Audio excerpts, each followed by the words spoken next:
This news story was produced by Cogeco North Bay News. To watch the full newscast, tune into channels 12 or 700 live at 5:30 p.m. Monday to Friday.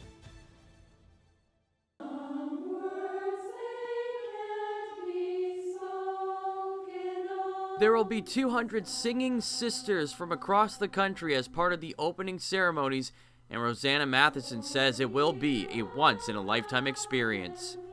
Well, it's very exciting and thrilling, and we're honored to go.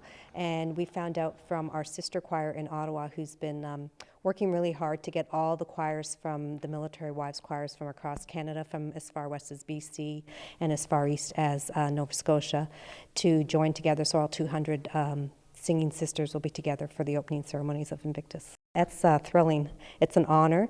I hope we do the Wounded Warriors justice, because they've done so much for us. Matheson says their group is meeting much earlier in the year than they normally would have for a season of choir singing.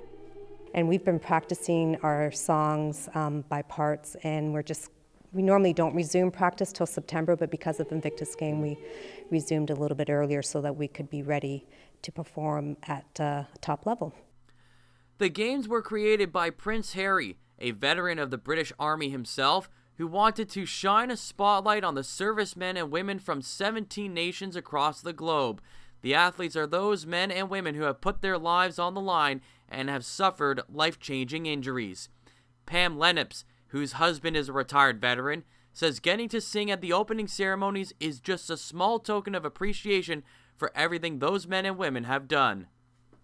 Well, my husband is retired military, so he's a veteran.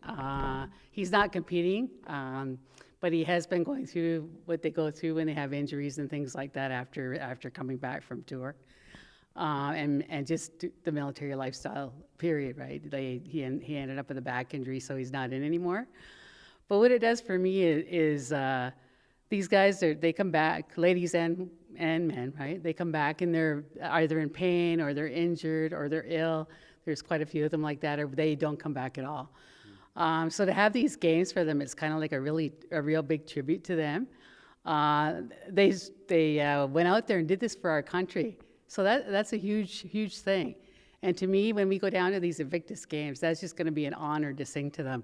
They deserve so much more because they've done so much more.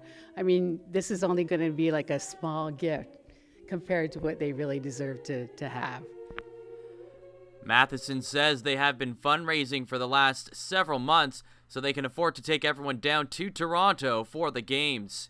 So the cost of going to Toronto is a little bit more extravagant than just driving down the street to Callander or going to the Empire in downtown North Bay.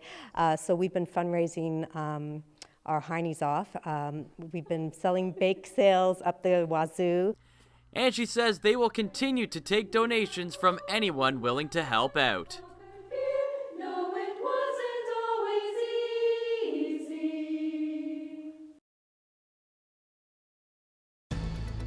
If you are interested in watching Cogeco North Bay News, you can become a subscriber by calling 1-800-267-9000.